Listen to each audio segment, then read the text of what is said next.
Mark Milke is a Canadian public policy analyst. He is the founder and president of the Aristotle Foundation, which, according to its mission statement, aims to renew common sense discourse in Canada. Well, we certainly can use some common sense in Canada these days. His books include The Victim Cult, How the Culture of Blame Hurts Everyone, and Wreck Civilizations. I want to hear more about that. And The 1867 Project is your latest book, Why Canada Should Be Cherished and Not Canceled. Huh. Okay, that's loaded. It's a little hard these days to cherish a country that has shown itself to be on the wrong side of history and whose present government is doing a great job as the useful idiot to the Hamas terrorist death cult. But we'll get more into that later. I am Israel Ellis. This is The Unfiltered View. Your subscribing to our channel is our currency. Liking and sharing this episode confirms we are on the right track. And commenting, we love your comments. Don't be shy. Engage with us. Welcome, Mark, to The Unfiltered View. Thanks for having me, Israel. It's great to be here. So I was telling you before we got on a little bit about myself. Essentially, after October 7th, is all I was hearing from people is how? How did this happen? It was this like shock from everybody in the world. And that's all I would hear in my travels. And so I wrote a book called The Wake Up Call to not only answer my observations, I make 7 observations to how October 7th could have possibly happened, but also really following October 8th and the tsunami of global anti-Semitism that took place as if it was planned and rolled out. I wanted to deal with that as well. And so I deal with all of this in the comment in the Wake Up Call, Global Jihad, and the rise of anti-Semitism in a world gone mad. And following the release of the book this year, earlier this year, we started a podcast called The Unfiltered View. In light of all of the media coming out and sort of the fake media, fake news. And so The Unfiltered View is all about trying to seek the truth. And I have I just got a rich list of guests that have been on our show. And I'm very grateful to have this conversation. I'm very, very grateful to have you on the show today with us. So let's start off with an easy one. Why is common sense a concern for you in Canada today? Well, look, I think there are a number of reasons. I think reality has been under attack. I often explain to people one of the reasons we founded the Aristotle Foundation is because initially it was me, but I was concerned, and then the board and staff who've come on since, is that we live at an age that can best be described as anti-reality, anti-responsibility, anti-reason. And there's a lot there, but maybe a better way to describe it, and it pertains also to what happened on October the 7th, or just the surprise that many people have had and have about terror around the world, or why radicals exist. I think the 20th century, people took the wrong lesson away from the 20th century. The main threats in the 20th century were of course, Nazism, at least to the West, and then Marxism throughout much of the century until 1989. And the latter, Marxism, gave people the mistaken belief heading into the 21st century, but almost anything can be analyzed from data, that, and that everything is kind of at base a material argument. So why does terrorism exist? Well, it's because people are poor. Jean Chrétien said that just after 9/11, and probably sincerely so. He believed that. But if you understand history, which is one of the things we try and do with the Aristotle Foundation, is to give people, a better sense of history and some of this stuff we publish. If you understand history, you will understand that the 20th century was, in that sense, an anomaly. Most grand debates in history are not necessarily economic only. That matters. I'm a Ronald Reagan, Brian Mulroney free trader.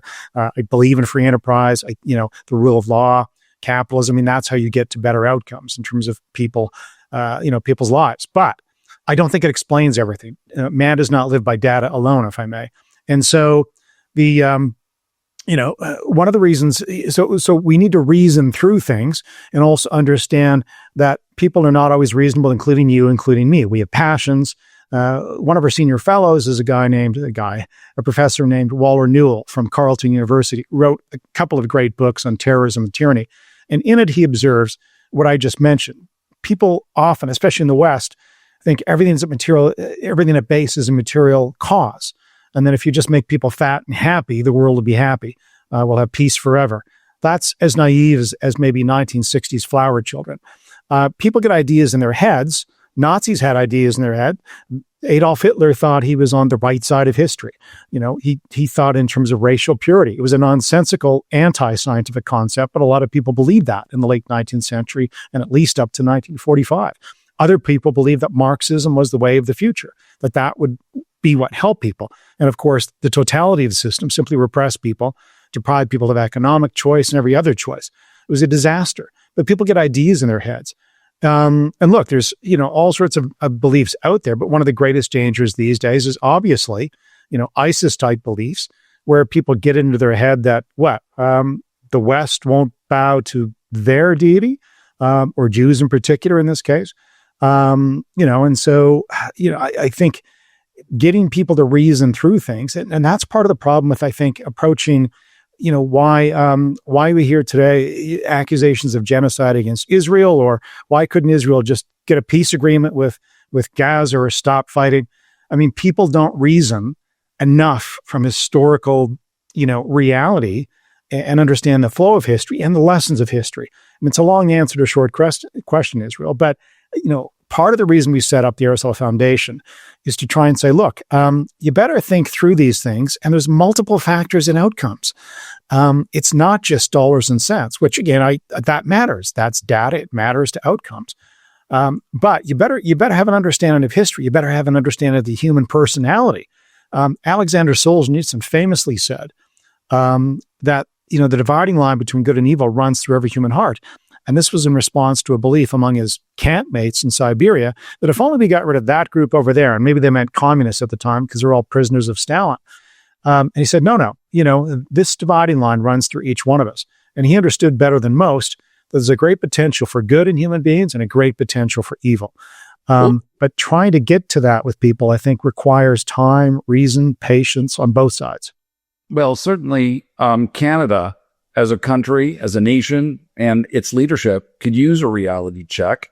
And often, you're right, they really get it wrong when it comes to what it means to make people happy. And I feel that one of the things we suffer from is a lack of purpose and a lack of a vision for the future with our young people. And this is why they're flocking to the streets and they're rallying for causes that they absolutely have no idea about, because there is such a lack of purpose. It's not material alone. It's not money alone that's going to fulfill you in life. So, Mark, being a thought leader and, of course, the founder of the Aristotle Foundation, which I've taken a look at the website. I would advise everyone to go and take a look at that. There's some very thought-provoking subject matter there concerning the future of Canada. What is the greatest challenge, in your opinion, what is the greatest challenge that Canada faces today for its future? Anti-reality thinking from the ground up and the top down on multiple issues. Again, the main anti-reality threats in the 20th century were this ridiculous belief in race purity by the Nazis and others before 1945. The main threat until 1989 was economic in terms of a belief in Marxism, on steroids around the world. I mean, literally, of course, you had people shot because they crossed from East Berlin to West Berlin. You had people trapped in countries because of this notion that you have to, human beings are malleable. But that was anti-reality. Anti-reality thinking has metastasized in the 21st century. And so I think and you can use any number of issues. I don't think people who criticize Israel for being in a tough war in Gaza as a result of October the 7th understand history. They're anti-reality about the necessity, about the reality of human evil, about the reality of power, about the reality of some in the world once they have power, whether they're Joseph Stalin, Adolf Hitler, Yasser Arafat, or in this case, Hamas, that some people want other people dead simply because of who they are, and they don't want to share land. We're disillusioned by a lack of reality, and I think one of the challenges that Canada faces as a consequence of being on the wrong side of history and this disillusionment and lack of reality check is that investors are getting jittery. Here's a reality check. When money exits, so do all the wonderful things that you want to give to people and all the social benefits that the liberals are standing for And now they're actually standing in the way of delivering on their promises to Canadians, because all of those investment dollars, all that capital that we need to run the machine, it's all exiting stage left. In the divisiveness of the political right and the left, the common reference out there seems to be a description of the left as progressives. Perhaps derogatory terms may include the accusation of a wokeness culture that has taken a hold of Canada. Before we kind of get into that, I would like to get your definition of what progressive movement means to you. Well, there's a lot there, and I try and avoid labels and also partisan politics. Obviously they're important, but I try and avoid labels because then if I have a view of or a definition of progressivism or right-wing or conservative or libertarian or classical liberal, it may not be the same as someone else's, and then people get caught up and they think it's also tied to political labels. Progressives, obviously, in the span of, the 20th century and beyond, in the right-left, labels, which come from the French Revolution. Go back to that. The French Revolution, the right was simply those who sat on, the right side of the king and in the French Assembly and really didn't want him to go anywhere, whereas the left was more revolutionary. And we've used labels ever since, but they're not always helpful. Progressives, there's plenty of progressives that are well-intentioned, but I think they have a little bit too much belief in the notion that if you put enough smart people in the same room and tax dollars, you can solve any problem from the top down. So there's an interventionist thing there at Twitch, which comes from, really again, initially I think the progressive movement in Marxism, but it just exists in special interest politics, for as long as, human beings have been around. So whether it's progressivism or some other label, we at the Aristotle Foundation try and get into the issue itself and say, okay, if this is an anti-reality idea, and there's lots of them out there, then we better address it with reality, and here's the remedy to it. Otherwise, you end up in a car crash.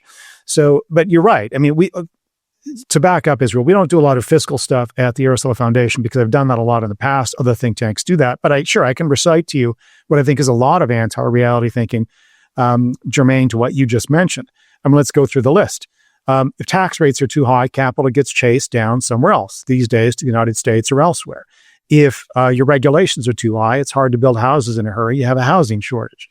If your immigration rates are too high and you don't have housing, you get housing shortages and high rents. That's an anti-reality policy. You could go on and on. But a lot of this, if you pretend EVs can replace gasoline vehicles and we can just all live in wind and solar, that's another anti-reality, detour. And very costly in terms of what's just been happening in the automotive sector in Canada, the United States. But so Mark, you go on and on.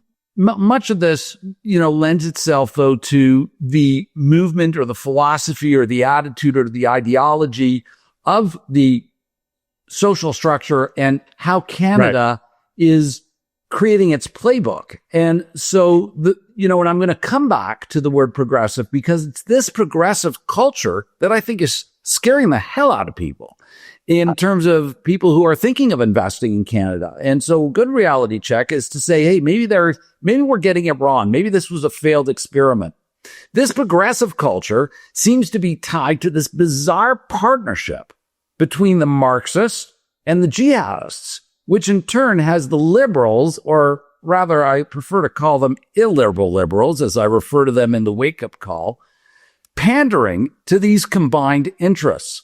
Would you agree that this has influenced the current Canadian policy and has terribly compromised everything that Canada is supposed to stand for? Well, for sure. Again, I think, how do I give you the short answer, Israel? Look, I think, there's politics, and politics is always about, brokerage. It's always about putting together enough people so you can win an election. So, one party will, partner with any number of demographics and another will do the same with, the leftovers and vice versa. So that's basic politics. The problem is if you don't have really a clear vision of what your country should be, and this has been kind of almost an eternal Canadian question, but if your norms and values disappear, then, and there's no shared agreement on really what's acceptable, what's not acceptable, then you've got a problem. And this, I think the best example of this was Justin Trudeau in 2015 when he said we're a post-national nation. I'm paraphrasing now, but something to the effect of, no idea is better than another. No, we don't have anything, how did he put it? He said we have some shared values, and he contradicted himself, but his notion that, again, post-nationalism means, a country these days can be whatever you want it to be. Well, that's simply silly, and it's dangerous, because the Americans have life, liberty, the pursuit of happiness. The French have, some of that as well, liberty, fraternity, equality. In Canada, we have peace, order, and good government. I'm not sure many people abide by that or think about that, but, we also have a tradition from the French and the English of a tradition of liberty, which sounds very American, but is actually very classically liberal. From, Wilfrid Laurier, for example, talking about that, but certainly from the French and English traditions that we inherited, including the John Stuart Mill notions of freedom, and John Locke and the others. So, but long way of, again, answering your question, but I think that's broken down. And these days, one of the great dangers, Israel, is because there's no, concerted notion of or common notion of what Canada should be, then we've descended into tribal politics again. It's one thing to be tribal, but a good idea. Men and women should be free. Women should have the vote. Not when you end up in anarchy, and not when you end up in the lawlessness of anarchy. Yeah, well, exactly. If you're not united around good ideas, then what you've got is tribalism. And that's what's actually roaring back around the world. And again, this is, when you think about post-1989, nationalism roared back, religious identities roared back. Starting in 1979, a very fundamentalist form of theocracy took root in Iran, as you know, through revolution. And that's been hugely influential. But that's an identity. And if that's your identity, if you're sitting in Tehran and you like that, and you think that's the be-all, end-all, then the rest of the world has a problem, as we've had since 1979 with Islamic theocrats from Tehran and their exporting of their revolution, just like Bolsheviks did after 1917. So bad ideas are poison. Would you say that is sort of the progressive definition, the definition of progressive by Trudeau, and has been adopted by the Liberals? Well, progressivism these days seems to be a combination of naivety with the old belief, again, that we need to control things from the top down. I think it's a bad combination. And weirdly, they've adopted, I don't understand how progressives can have a coalition, whether it's political or ideological, that includes gays and lesbians who would be thrown off of roofs in Gaza, and yet pretend the Rainbow Coalition somehow would be welcome. And this is what I'm talking about when I talk about the Marxist jihadist partnership, because that is the most bizarre thing that I'm trying to understand.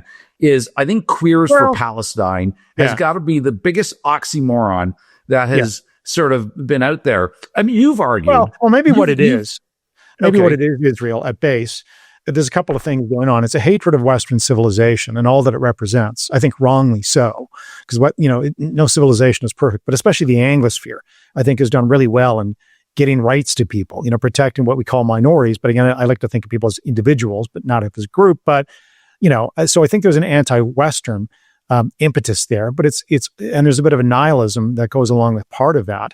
So I think that's what unites them. But there's also there's a victim narrative. You mentioned one of my books, The Victim Cult.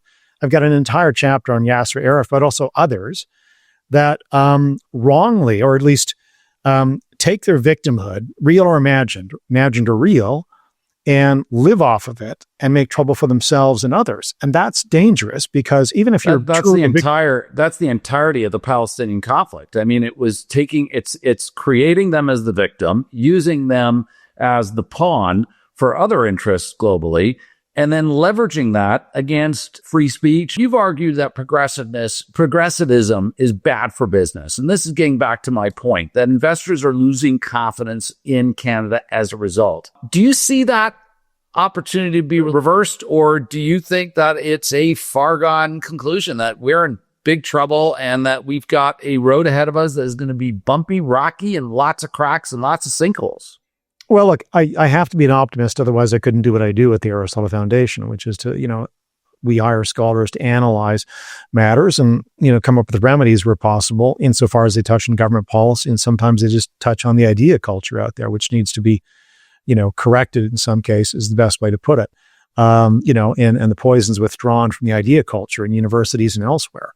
But would I like to think Canada could be a better, more harmonious place in the best sense of the word, not all of us, marching in lockstep, but where we're not seeing the radicals on the streets, where we're not seeing investment flee. I mean, there's a whole bunch of reasons why investment is fleeing. I live in Alberta. I mean, the energy sector here has been attacked for, 15, 20 years by, I would say environmentalists who have gone beyond reasonable environmentalism to utopianism. And so there's been a lot of investment that has been fleeing this province and this country for a very long time, 15, 20 years now, that could have been here.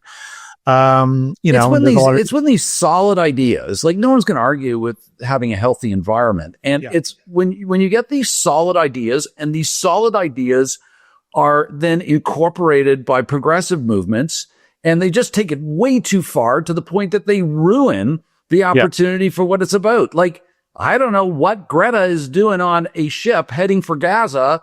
If she's so concerned about the environment, maybe she shouldn't be taking these private yachts all over the, to prove just how bad it is for the Palestinians and how bad it is for her and how she's been mistreated.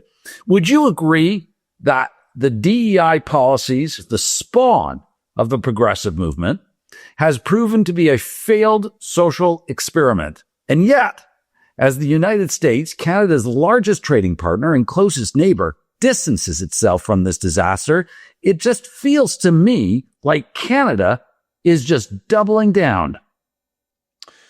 Well, DEI, like, again, any sort of idea, I think we have to, give some credit to the people who promote it, believe in it, that it may come from a sincere place, and they may actually think they're doing a helpful thing, when in fact, in this case, they're doing a harmful thing. So let's back up. Affirmative action, employment equity, as the Mulroney government, initiated and called it in the 1980s, in an imitation of affirmative action. Now DEI.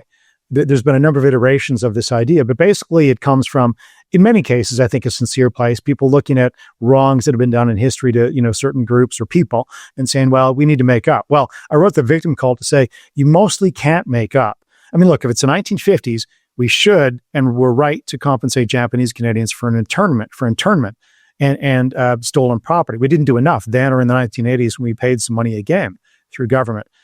There are things you can do to make up for the past. At least in the short term. Long term, again, if people feed off a victim narrative or, engage in permanent grievance culture, I think that becomes very dangerous. But I think people sincerely look at groups, for example, averages and incomes. So we've done this. Matthew Lau has done this for us on a number of studies now for the Aristotle Foundation on DEI. Well, if you look at the numbers, if you compare group outcomes and economic outcomes, incomes and the like, you will see that Indigenous Canadians earn less than guys with your skin color and my skin color who earn less than East Asian Canadians, right? Canadians of East Asian origin. But why is that? Because education levels. Taiwanese Canadians, Japanese Canadians, Korean Canadians have some of the highest education levels, which equals higher income. And if you look at apple-to-apple comparisons, Indigenous Canadians, which we've done, which Matthew Lau has done, and StatsCan has the data, you can see it, they have exactly the same incomes as other Canadians if you get a bachelor's degree, work full year, full time, which is to say, that's my point. If you want to right the wrongs, the positive thing is that, Indigenous Canadians have opportunities when they have opportunities like everyone else in education. You're in an urban location. Show me the discrimination. But people who believe in DEI really think racism explains all or mostly all in terms of differences in outcomes. And they don't make a distinguishing. They don't distinguish between systemic racism, which was outlawed 70 years ago in most provinces in Canada, including Ontario, starting in the 1950s, and a jerk you can meet today who may be a bigot, but that's not the same thing as systemic racism. So again, long answer to a short question, Israel, but DEI comes from some people's sincere place, but they're also wrong in terms of their analysis, which again is why I would refer to it as another example of anti-reality thinking. There's lots of things that go into outcomes. And so the DEI crowd is wrong because culture matters, parents matter, education matters, geography matters if you live in a rural area as opposed to a remote reserve. So yeah, the DEI crowd gets it wrong, and they're discriminating against new people, young Canadians who, by virtue of their skin color, somehow are held responsible for the wrongs of some guy that looked like them 100 years ago in Alabama. Well, if you want to right the wrongs of the past, the best way is to pave the future with purpose and with opportunity. And when extremists take hold of these otherwise lofty ideas and turn them into non-realities and fanciful thinking. This is where these causes are then leveraged for really other objectives, other goals that are subservient and that are not being talked about. Do you see a link between progressivism, cancel culture, ideological radicalization, particularly when it intersects with anti-Israel sentiment or jihadist sympathies? Well, there's a lot there. I mean, look, you're Jewish and you know about Jewish conspiracy theories. And there's a lot of that, unfortunately, coming back. And again, the privilege lens, for example, Jewish Canadians also are among one of the most highly educated cohorts in the country, which also explains incomes. And there's other reasons for, historically, high Jewish incomes. As you know, in some cultures and nations in history, people who were Jewish were not allowed to be in certain professions. And thus, you had to end up as maybe an entrepreneur. Same thing with Asian, those of Asian ancestry, the Japanese and Koreans and Chinese arrivals to the United States and Canada, who are also barred from certain professions. And I think there's also a bit of a generalization there, because it's sort of like Jews are this or that, or Asians are this or that. Yeah. Well, I boil that down to immigration. I am from a third generation of Canadians. Right. But most people who immigrate here, who do not know the language, who work as laborers, and they work everything for their children, and everything's about getting their children educated, and they've got these high expectations on their children, and they've developed these very strong work ethics. I think once you get, down to third, fourth generation, and you get into that entitlement, and lack of purpose, that's sort of underpinning. I don't care who you are. And I'm going to say it, like, I don't care if you're Jewish or Chinese or where you come from. The point is that some of that gets diluted. So I think it really is the fact that Canada is made up of immigrants, and they have come to this new world for a better life and have done everything they could to make that better life for their families. I don't necessarily want to identify it to any culture. However, I will say that if you've got a welfare culture that you bring into Canada, they're likely to take full advantage of the social programs and perpetuate that welfare culture. And that is what happens. And no amount of diversity, equity, or inclusion is going to fix the attitude of taking advantage of society and what the privilege that it's giving you. We've gone away from merit, and we've gone towards sort of progressive ideology that takes away from the merit. And definitely it's having a negative effect. And I think it's destroying what Canada could be. To your point about identity politics, though, and has this infected other, have these arguments infected things like views towards Israel or those who are Jewish in Canada and elsewhere? Yeah, look, this privilege notion that, again, wealth and outcomes mainly result from privilege. I mean, yes, if it's 1850 and you're a slave owner in the American South, of course your privilege matters vis-a-vis the Black, population that you've enslaved. But that's not modern open economies like Canada or anywhere else in the modern West or the Anglosphere, and increasingly other countries around the world. Privilege, and background counts for very little. But as we get caught up into those things, Mark, we're losing the competitive edge in the Western world. Agreed. And Canada's falling behind. And as it loses the opportunity to excel forward based on its own merit, and we start to instead fill it in with all these types of social progressive thinking, it works against us. And at the end of the day, we just fall further and further behind. There's a growing perception that Canada is becoming hostile to Jews and less supportive of Israel, leading some to leave the country. How do you interpret this exodus, and what does it say about the state of Canadian values today? Well, it's a tragedy. Look, I haven't looked at the polls for a little while, but I think when I last did, a good chunk of a plurality of the public doesn't think that the radicalism on the streets in Montreal and Toronto and elsewhere in the country is a good thing or a positive development. It's also why, the plurality of the public now has deep concerns about immigration, because you've got people, maybe, the theocrats from Iran, and their ilk, and some, similar in Gaza coming here, and look, you know this better than anybody. I mean, if you're a young person from Iran, or an expat here that came after the 1979 revolution, this horrifies Iranian Canadians as much as anyone else, because they understand what the danger is from, a theocratic belief, and imposed on people via the state. So I think, look, what it says about Canada is we're not being serious about the danger of poisonous ideas, in this case, a theocratic belief. That's what it says about Canada. And look, I can't believe we're in this situation. I mean, I grew up in Kelowna. I don't remember, I'm 100% German. My grandparents on both sides have German origins. Some came over in the 1850s to Kansas. One fought on the side of the North in the Civil War. The family later made it up to Saskatchewan. On my dad's side, I've got a grandpa and grandma, passed away some time ago, but came here in the 1920s from Poland and Ukraine, respectively, and had very little education and made their way through the Great Depression and so on and so forth. I never heard one anti-Semitic comment growing up, because they just were horrified. They're just, when I grew up, and I wonder to myself, Mark, I wonder if perhaps I was coddled, or perhaps I'm entitled, or is there something I missed? But I grew up in a Canada where that just wasn't part of Canada. That wasn't Canadian. Canada was about being Canadian. It was about being the politest nation on earth. It was about, working with people, helping each other, and progressing, not in a progressive sense that destroys society, but progressing in the sense that brings society, together. I love my Canada. And the truth is that the Jews of Canada are reeling. They're reeling with the betrayal of the liberals when it comes to their rights and support for Israel, the only democracy in the Middle East who shares Canada's values. Is it a perfect democracy? What country is perfect? And do they not have a right to defend themselves? Do they not have a right to exist? Is that what these progressives are now turning this partnership into?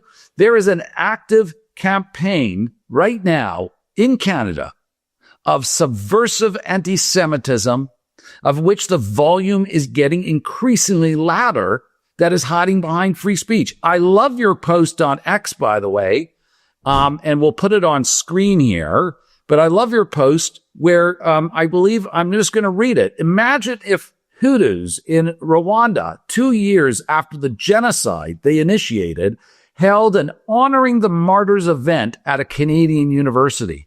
But this is what's happening at the University of Toronto Student Center vis-a-vis the October 7th massacre of 1,200 victims in southern Israel. I've got this poster here of honoring the martyrs, honoring our martyrs. How disgusting. And what really bothers me is that we don't seem to have the legislative agency to shut this down. No, I think we do. Look, I'm a free speech absolutist. I mean, I think you want to push back with free speech. And I think there are existing laws that prevent people from harassing people on anybody's grounds, university grounds and elsewhere. There's existing laws that should be used to enforce, keeping streets open, from pulling people out of malls when they disrupt Christmas celebrations, Christmas shopping, when they show up on the roof of the Mount Sinai Hospital, so on and so forth. But that's not happening, Mark. No, exactly. But the laws are there. But the problem is, the laws are there. But the problem is, I don't know, from the police department down in Toronto, Montreal, or from the mayor's office, I don't know where the lack of courage is. But there's no sponsorship. I've had conversations with police who have literally been crying to me, tears welling in their eyes. I'll never forget the incident at the Eaton Center in the early days of all of this, where a masked demonstrator, first of all, to go up to a police officer in a mask, wrapped in this keffiyeh and wrapped in this mask where your face is covered, and to threaten the officer in his face to say, "I'm going to take you 6 feet under, man." Do we have a video of that? We'll put it up here.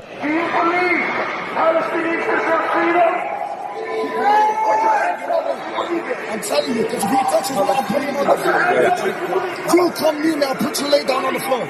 I'll lay you sleep. I'll put you 6 feet deep.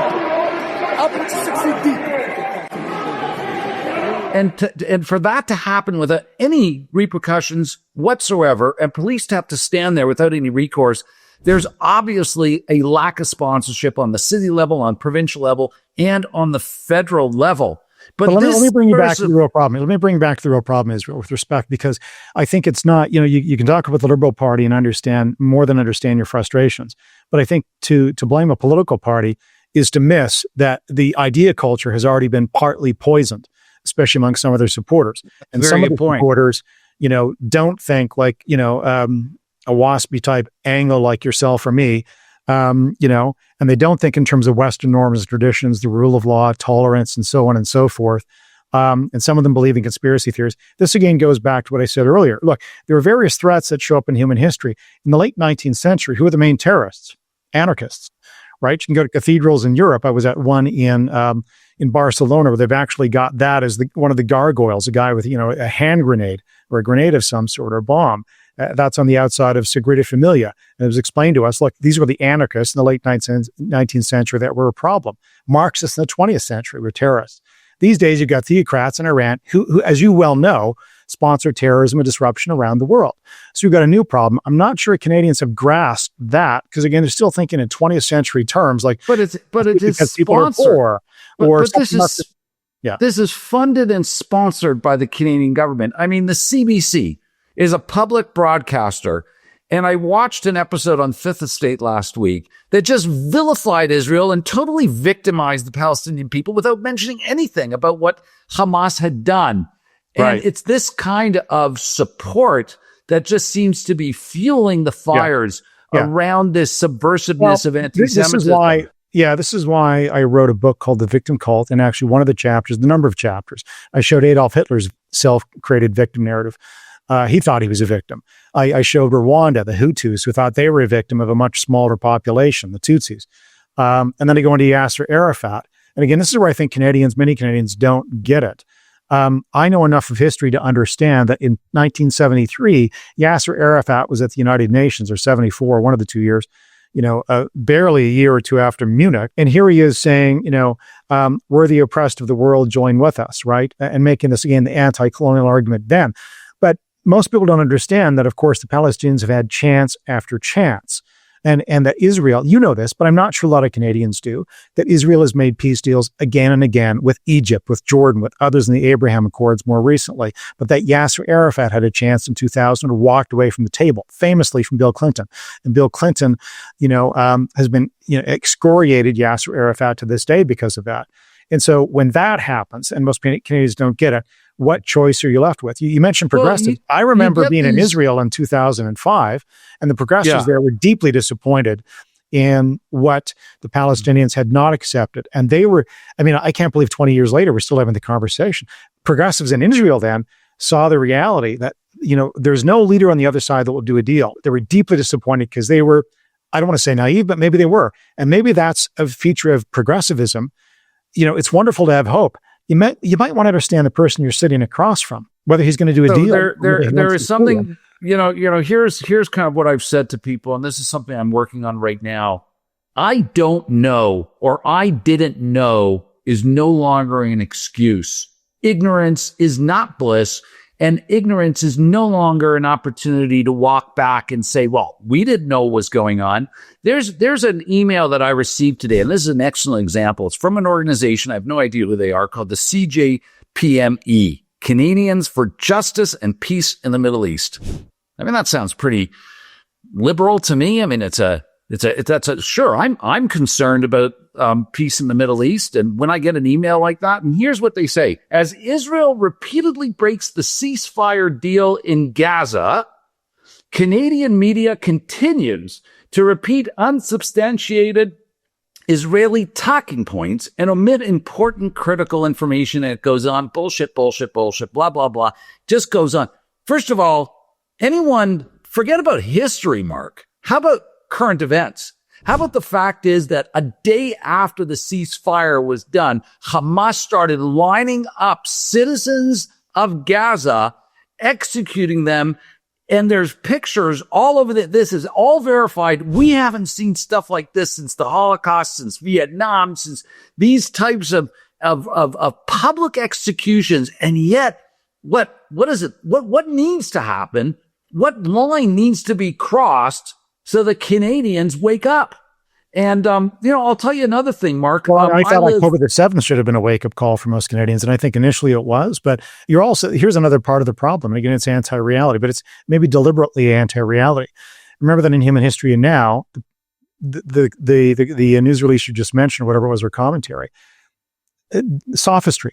Lots of people don't care about the truth. They simply want to win an argument for their side, which is, bloody unfortunate. But it's also, again, one of the reasons we founded the Aristotle Foundation to try and bring reason to this, which includes history into these conversations.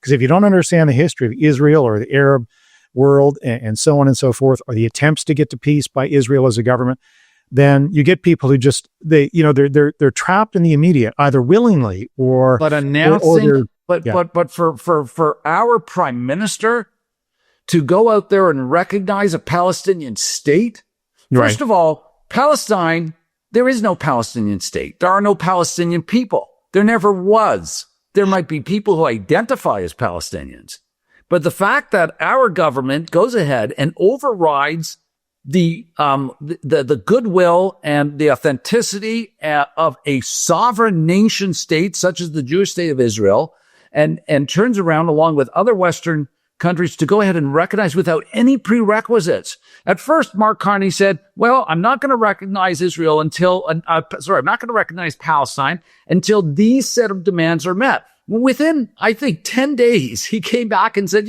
forget all that. We're going to recognize the state, the Palestinian state.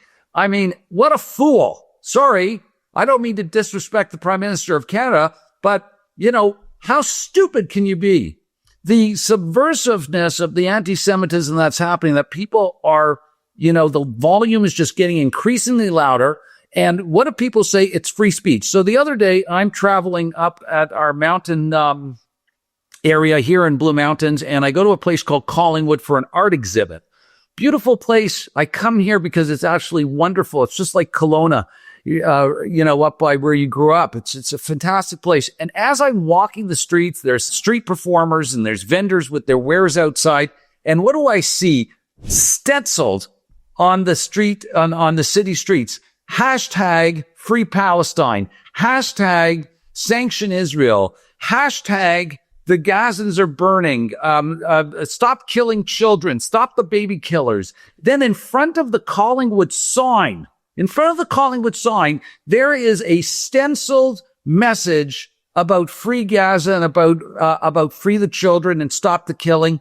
And literally there's a booth for the city to manage the event organizers. And right all around them is all this messaging. And I said to the lady, excuse me, I'm Jewish. I'm a resident here. This makes me feel very uncomfortable. It makes me feel very unsafe. And there was the deputy mayor standing right there at the booth. Is it okay to have hashtag Sanction Israel all over the place here? And right over here behind you, it says Free Palestine. Is that okay? Does Collingwood support that? Well, we support freedom of speech, we support an inclusive community. So this is freedom of speech. This is called supporting terrorism. This isn't an This is supporting people who killed 1,200 people, raped women, killed children, and that's okay? That's not okay. And I gave him a copy of my book, and I said, you should read this because this is not right. And the lady there at the booth said, sir, it's free speech. I said, this isn't free speech. This is an incitement to violence. It's an incitement to hatred because they don't get it. They don't get the subversiveness behind these messages. And these messages have led to the attitudes which I believe has already brought us to the point of moral indifference. This normalization via the demonization of the Jew is nothing new. Goebbels did it in the 1930s to prepare the German population of what the Nazis were later going to do to the Jews. I don't think the remedy to what you've just mentioned is going to be outlawing people who say Free Palestine or make false claims about what's happening. I don't think that's going to be the remedy. The Germans actually in the 1920s outlawed anti-Semitism in some of Germany's schools, and that didn't solve the problem because it went underground.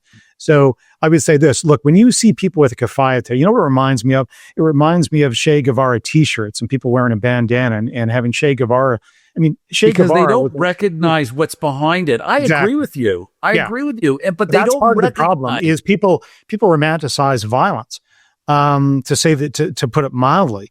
And this happened again with Marxists in the 20th century. They apologize for all sorts of stuff, including, Mao's culture. I mean, look at Pierre Trudeau, for heaven's sakes, who was a big fan of Fidel Castro and friends with, Mao, and kind of poo-pooed, the body count of Marxism. So unfortunately, this is nothing the apple new. doesn't fall too far.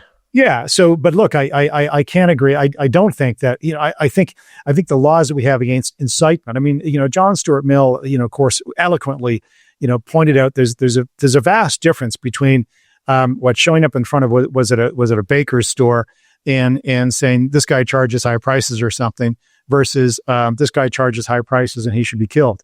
The latter is incitement.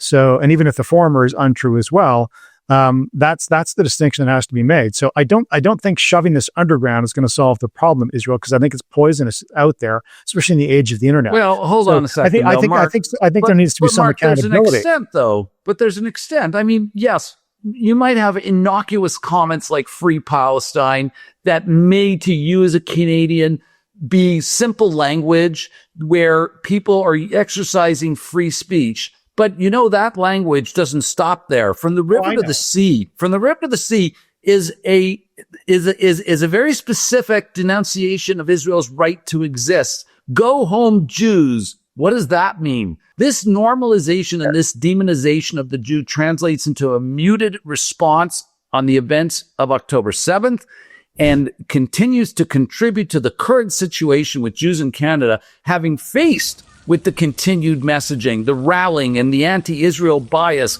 the fire that has led to the fire bombings of schools and actual violence that has happened. Hold on. I'm aware of all this, Israel, but again, the point here is that the idea culture is so poisoned these days in Canada that this would have never been acceptable for anyone to put in a street corner 30 years ago. So how did that change? And I think it's a number of things that have changed it.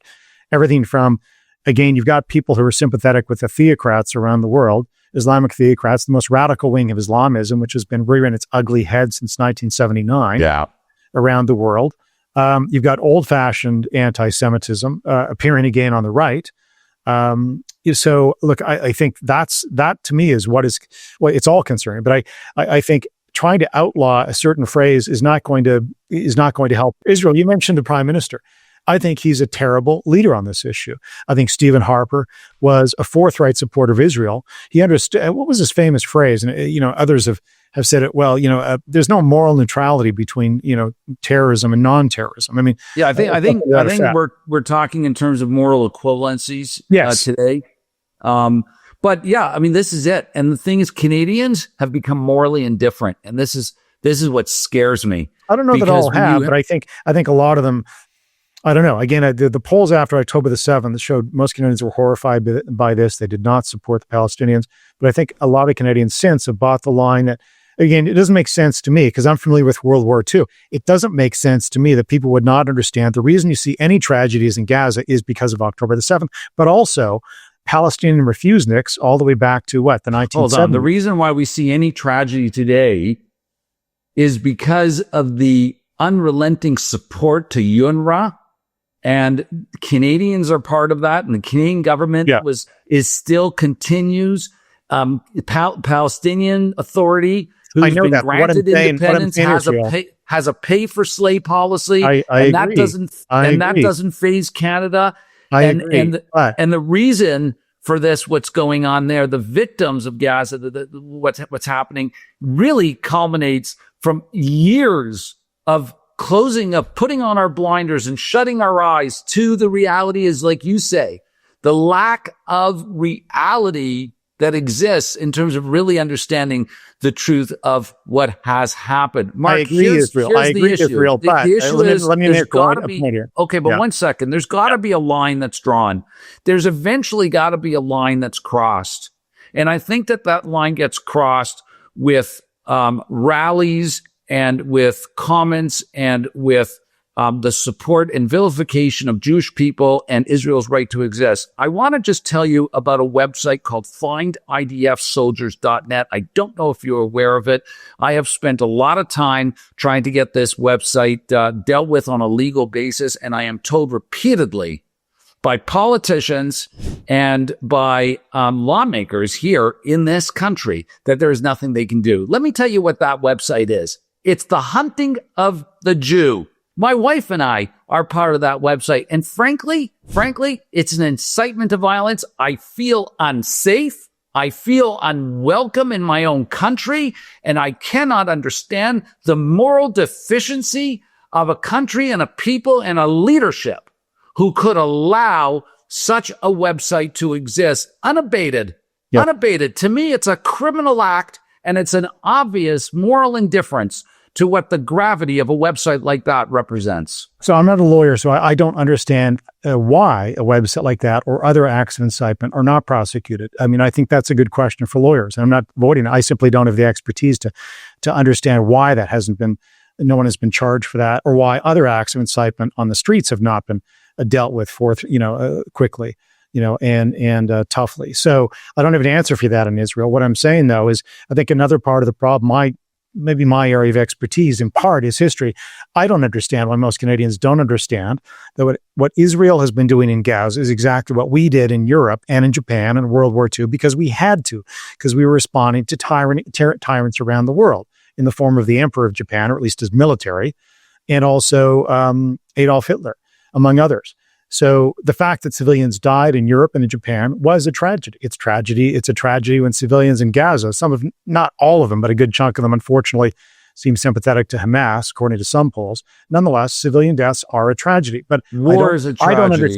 I don't understand Canadians who don't understand the history, that this is unfortunately tragic, but what's your option? And maybe that's what Canadians also don't understand Israel, the ones that we're having a problem with, as we're discussing today, Israel.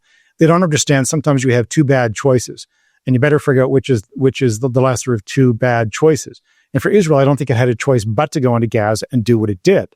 Just like we didn't have a choice as the West in World War II to go into Europe, to go into Japan. And let's face it, war is tragic. But the fact is that what people don't get is that, we as Canadians and Canadian Jews and Canadian Italians and Canadian Chinese, all the Canadians, as well as people in the Western free world, we are the lovers of life.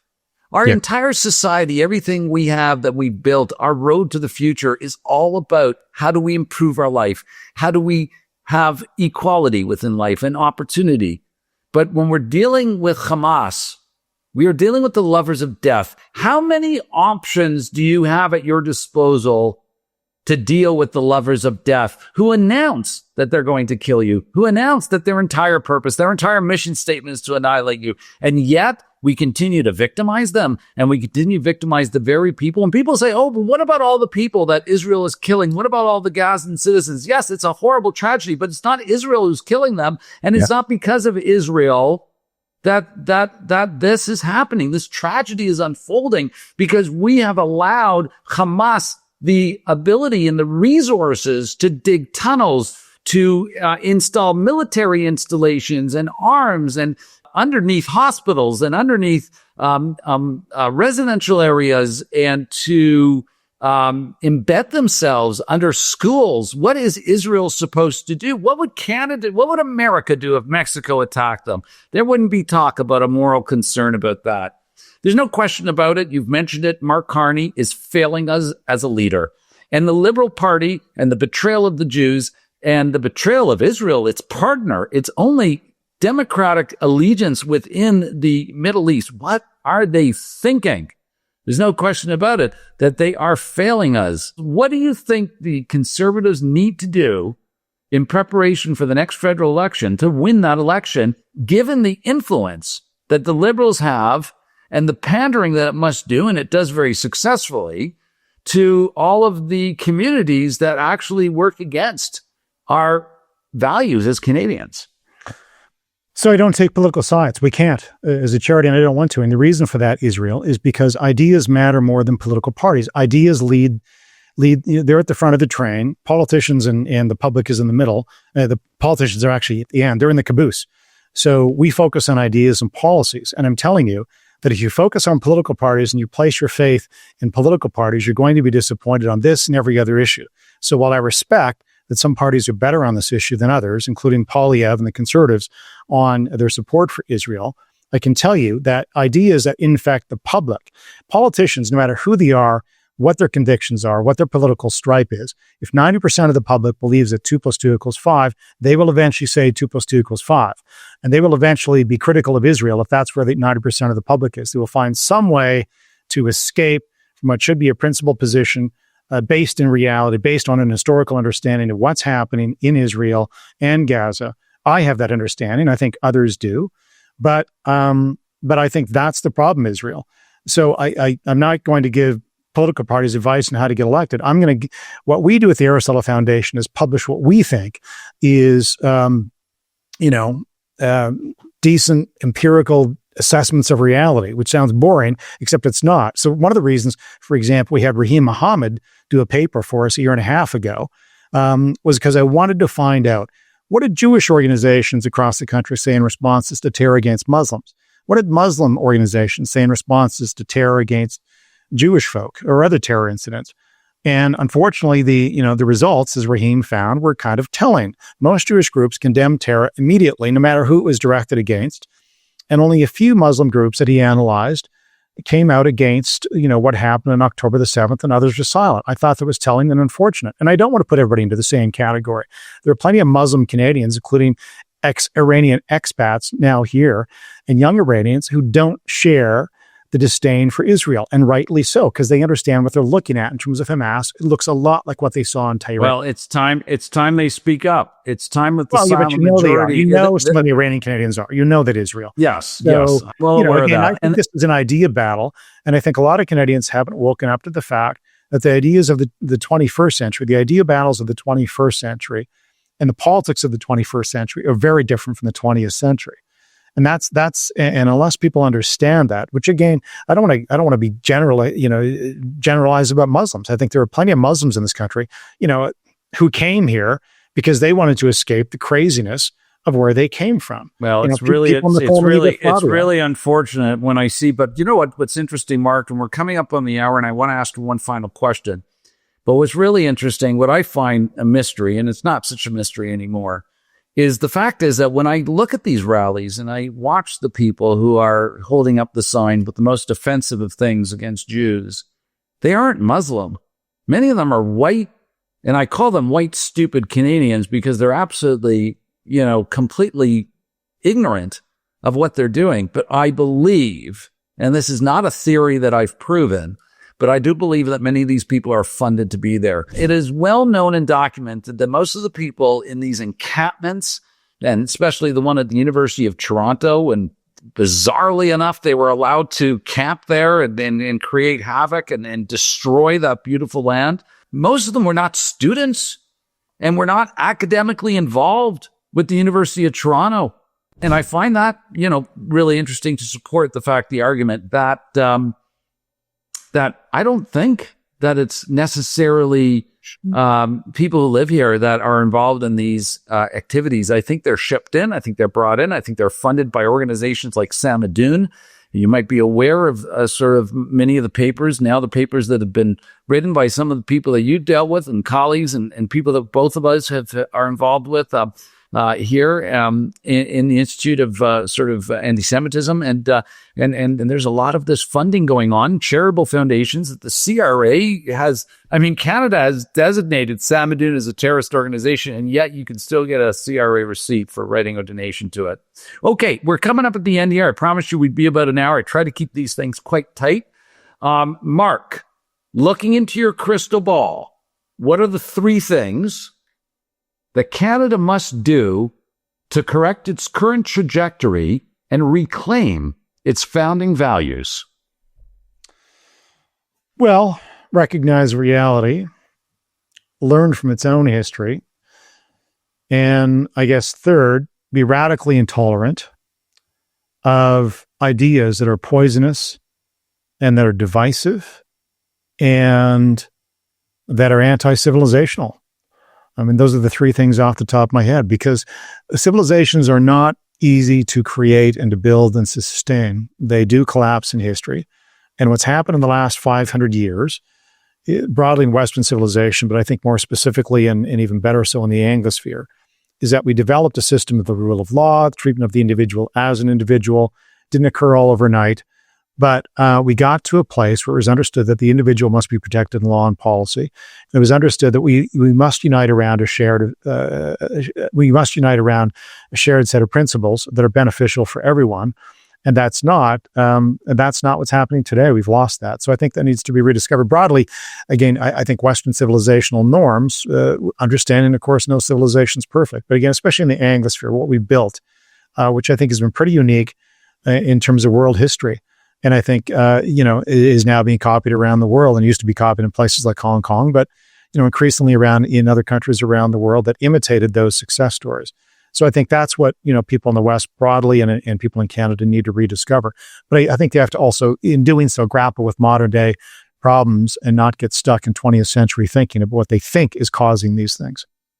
I think let's hope Mr. Carney is listening to what you have to say today. And the idea of, hey, you guys aren't in reality, and you seem to be disillusioned by your own bullshit, is sort of a malignancy that has infected Canadian society and has definitely affected our moral compass, and really has taken it away from what Canada used to be. So maybe I just didn't see it growing up, and maybe it was always simmering there, or maybe this is something brand new that has happened. But regardless of the fact is that we are broken, and Canada's got great potential. It's a great country. And I love this country, and I don't want to have to leave, and I don't want to be forced to leave. But the betrayal has to stop, and the stupidity has to come to an end. Because the fact is that unless we get our act together, we're going to lose foreign investment. We're going to lose the opportunity of what Canada could be, and we're going to set ourselves back years. It's going to take a long time for us to come about and to make this right.